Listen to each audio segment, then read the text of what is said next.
Now, I'll show you how to tune the guitar by ear to itself.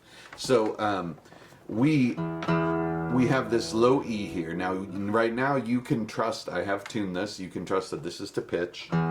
This is good. So if you can match this with your guitar, that's great.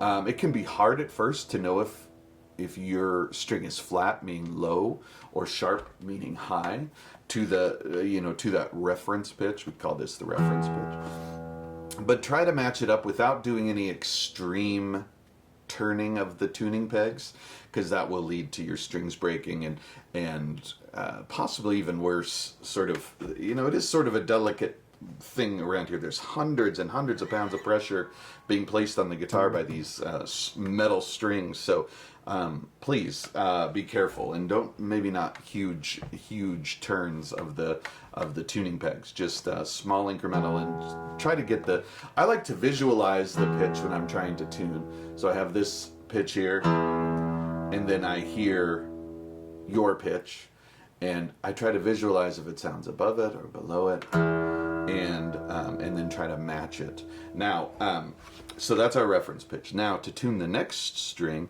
we go up to the 5th fret.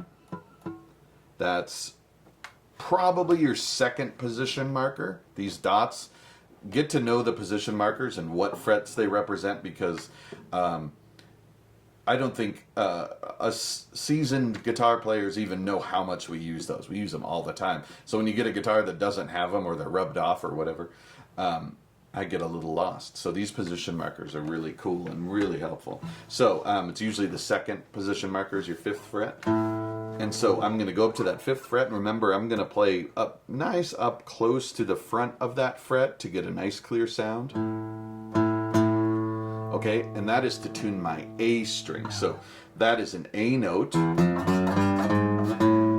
A note. I'm tuning from the 5th fret of the low E string.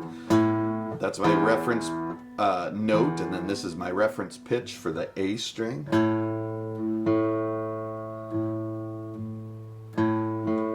Now, I'm trying to match those two pitches. I play my reference pitch, and then I play that open string, and they should sound about the same pitch. Now, one thing that happens is sometimes when we fret a note, we're going to create a warmer, almost like a deeper sound than the open string. So that might sound brighter. That does not mean it is sharp. Sometimes that can be confusing. Now those sound pretty close. Now for the sake of this, I'm going to bring it down a little bit. I'm going to bring the string we're tuning down a little bit. And now do you hear that? That dissonance? That's Bad News Bears. We got to get rid of that dissonance. So while I'm fretting this, I'm going to play that note, and then while that's ringing, I'm going to tune it up. And the goal is that I can hear the change in pitch. It's getting better. It's still a little flat. Oops. Now while that's ringing, that's pretty... maybe a little more. Not bad, all right? And then we do that all the way up, go to the 5th fret of the A string to tune the D string.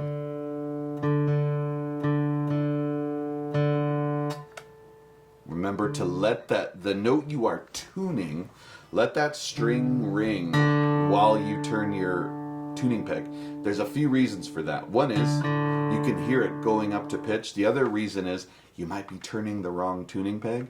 And what happens is when we hear it and then we're like, it's not changing, but we're cranking we might be on the wrong string. So those are the reasons for that. And then we continue that 5th fret of the D string to tune the G string. And then this is the wacky one, and we'll get back to how this affects pretty much everything about the guitar. But the B string is tuned to the 4th fret of the G string. So when we're tuning the B string, the second to highest pitched note string, we go to the 4th fret of the G string. We strike that note, and then we play the open string, the B. So this is the oddball. This B string is the oddball. We go to the 4th fret of the G string to tune that B string. And then back to the 5th fret of the B string to tune the high E string. That's right, there's 2 E's. That's why they sound related. They sound like family. They're familiar. This E is 2, for those music theory folks. This E is 2 octaves higher than this low E here. So that's how to tune your guitar. So I hope that is helpful. Tune your guitar, practice. It's gonna. What's nice about it is usually we can get it pretty close that way early on, and as we progress at getting better at tuning, we also get more picky. We also get, which is good. We get more. We're able to tune it closer and closer as we go, as we get better and better at tuning. So hopefully your ear is somewhat forgiving at the beginning, so that you know it could give you some time and space to get really good at tuning. And also you can just go ahead and after you tune it to itself, you can put on the old clip-on tuner and do it that way. That's fine, of course. That's always fine. So cool. That's tuning your guitar. Awesome.